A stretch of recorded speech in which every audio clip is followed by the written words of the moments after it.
मुझे आज धर्मपाल जी की याद आती है। महान गांधीवादी धर्मपाल जी। आज महान गांधीवादी धर्मपाल जी की भी जन्म जयंती है।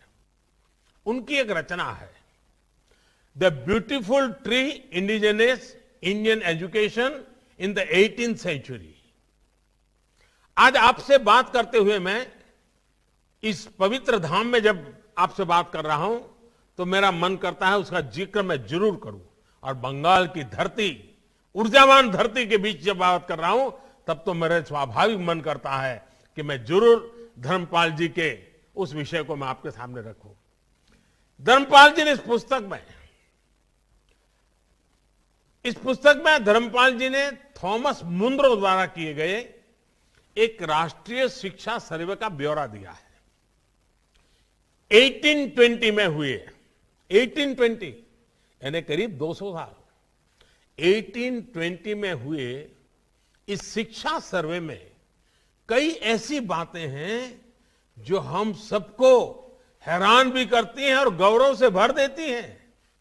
उस सर्वे में भारत की साक्षरता दर बहुत ऊंची आंकी गई थी।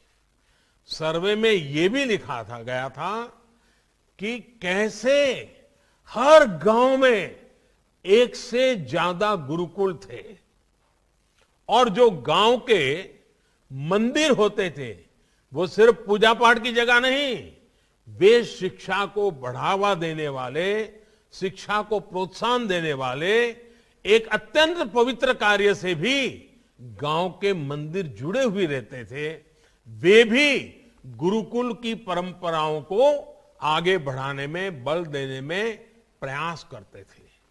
हर क्षेत्र, हर राज्य में, यह बड़ी महत्वपूर्ण बात है, हर क्षेत्र, हर राज्य में तब महाविद्यालयों का बहुत गर्व से देखा जाता था कि कितना बड़ा उनका नेटवर्क था।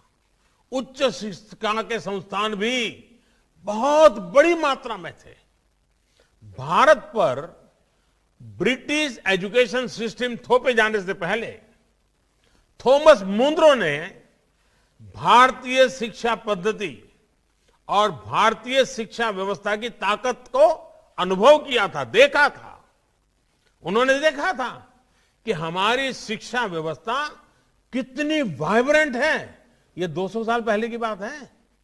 इसी पुस्तक में विलियम एडम का भी जिक्र है, जिन्होंने यह पाया था कि 1830 में बंगाल और बिहार में 1 लाख से ज्यादा विलेज स्कूल थे, ग्रामीण विद्यालय थे।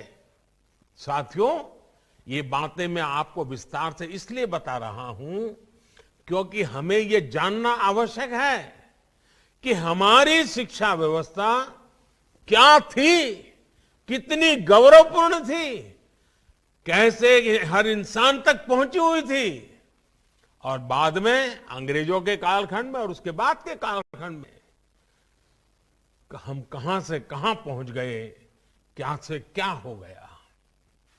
गुरुदेव ने